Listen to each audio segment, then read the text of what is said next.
নমস্কাৰ সকলোকে। আজি ভাবিলোঁ আমাৰ শাক পাচলি বাৰীখনকে আপোনালোকৰ আগত অলপ দেখুৱাওঁ। এয়া দেখিছে নহয় ফুলকবি, ডাঙৰ হৈছেগৈ আৰু লাহে লাহে।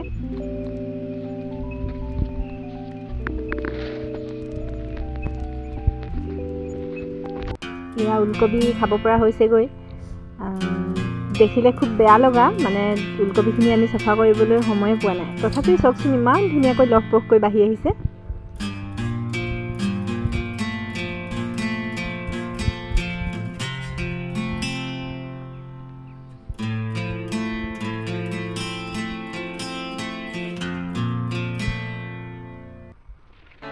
সেয়া ৰঙালাও,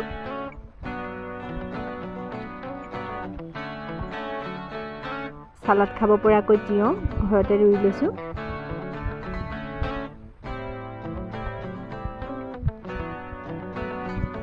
এয়া লতা বিন।